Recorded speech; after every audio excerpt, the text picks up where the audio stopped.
This is India, the fifth largest economy country in the world. The country with the highest population. India was the first country to take the lead in population over China just a few months ago. It's about India's economic growth. Watch the video. According to the World Bank's report, in the last 20 years, 2 crore people have lived beyond the poverty line. Economists say that China will be. This video is about the growth of India. So, share this video with your friends and family. If you are new to our channel, subscribe to our channel immediately. Press the bell icon next to it. Only then will you be notified of our new videos. For 1,000 years, the Indian subcontinent was one of the richest countries in the world. Till the 16th century, in 1947, India gained independence.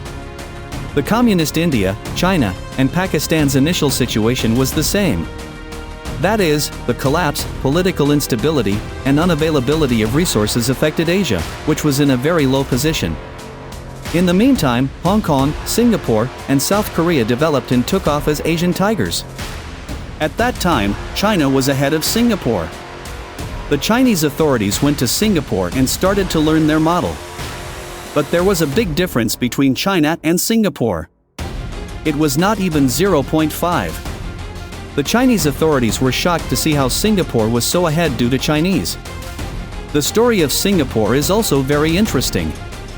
40% of Singaporeans were addicted to drugs. Singapore was in a very bad situation. Singapore, which is now rich in Asia and the world, became one of the richest countries in the world. A video about the history and development of Singapore has been on our channel and you can watch it. China started to closely follow the Singapore model. In 1978, the then Chinese leader Deng Xiaoping announced the opening of China's doors, i.e., the open door policy. Foreign companies could now set up their companies in China. China's great advantage was its huge and cheap labor force. This was the pre-industrial revolution period of China. Large factories needed low and low-skilled labor. So, in the 1980s and 1990s, China's big business was in its early days. The production of items like plastic and hand-woven goods shifted to China. At that time, China's annual growth was 10%.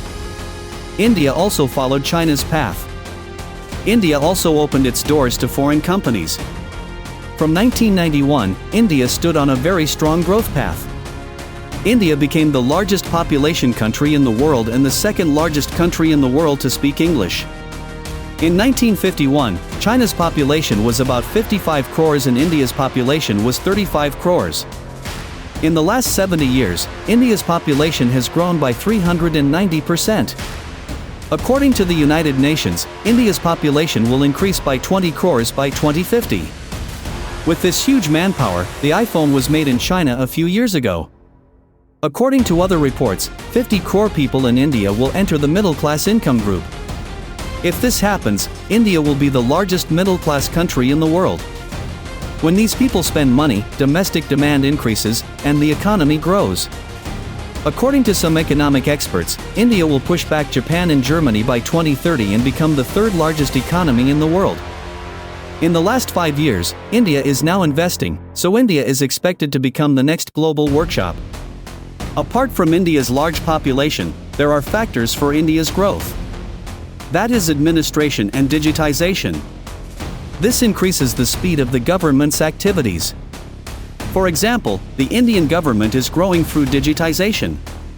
This help is directly available to the people. Similarly, due to frequent inspections by government agencies, the purchase rate has now decreased. After 2014, the National Air Force has increased by 50%.